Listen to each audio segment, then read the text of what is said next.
Nemojte pokušavati ukloniti smrad iz odvoda prije nego što obratite pozornost na ovo. Većina ljudi stalno radi istu grešku, ispere sa malo vode ili ubaci jedno sredstvo i nada se da će problem nestati. Ali miris se uvijek vraća jer pravi uzrok ostaje duboko u cijevima. Pozdrav prijatelji, dobrodošli u još jedan video na našem kanalu. Danas ću vam pokazati jedan jednostavan trik koji može potpuno ukloniti neugodan miris iz odvoda, ali i spriječiti začepljenja. Zato ostanite sa mnom jer je najvažniji dio upravo na kraju. Ako volite ovakve praktične savjete, lajkajte video, preplatite se i napišite u komentarima odakle nas gledate. Baš me zanima koliko vas ima problem sa smradom iz odvoda koji se stalno vraća. Krenimo redom. Uzmite malu posudu i dodajte jako malo vode. Tek toliko da možete povezati sastojke. Nemojte pretjerivati jer ako je smjesa rijetka neće imati pravi učinak.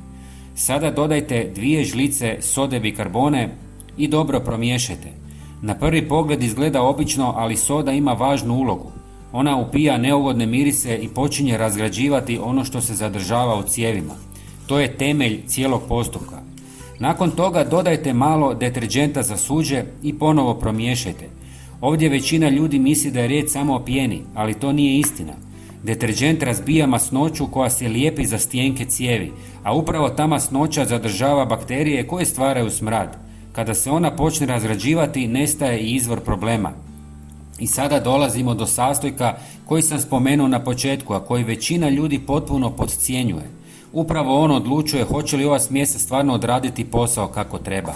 Dodajte 1 žlicu soli i promiješajte. Možda djeluje jednostavno, ali sol pomaže razbiti tvrdokorne naslage i pojačava učinak cijele mješavine. Bez nje rezultat nikad nije isti. Kada ste dobili gustu smjesu, ulijte malo direktno u odvod. Zbog gustoće će se dugo zadržati na cijevima. Nemojte ništa isprati, ostavite da djeluje preko noći jer upravo tada ova kombinacija razgrađuje sve ono što uzrokuje neugodan miris. Ujutro isperite kipućom vodom. Već tada ćete primijetiti razliku, ali ono što je najvažnije, miris se neće tako brzo vratiti. Ako vam se svidi ovaj savjet, napišite u komentarima hoćete li ga isprobati. Svaki vaš komentar i like puno znači i pomažu nam da nastavimo dijeliti ovakve korisne trikove. Podijelite ovaj video s nekim tko ima isti problem. Možda mu baš ovo pomogne. Hvala vam i pozdrav!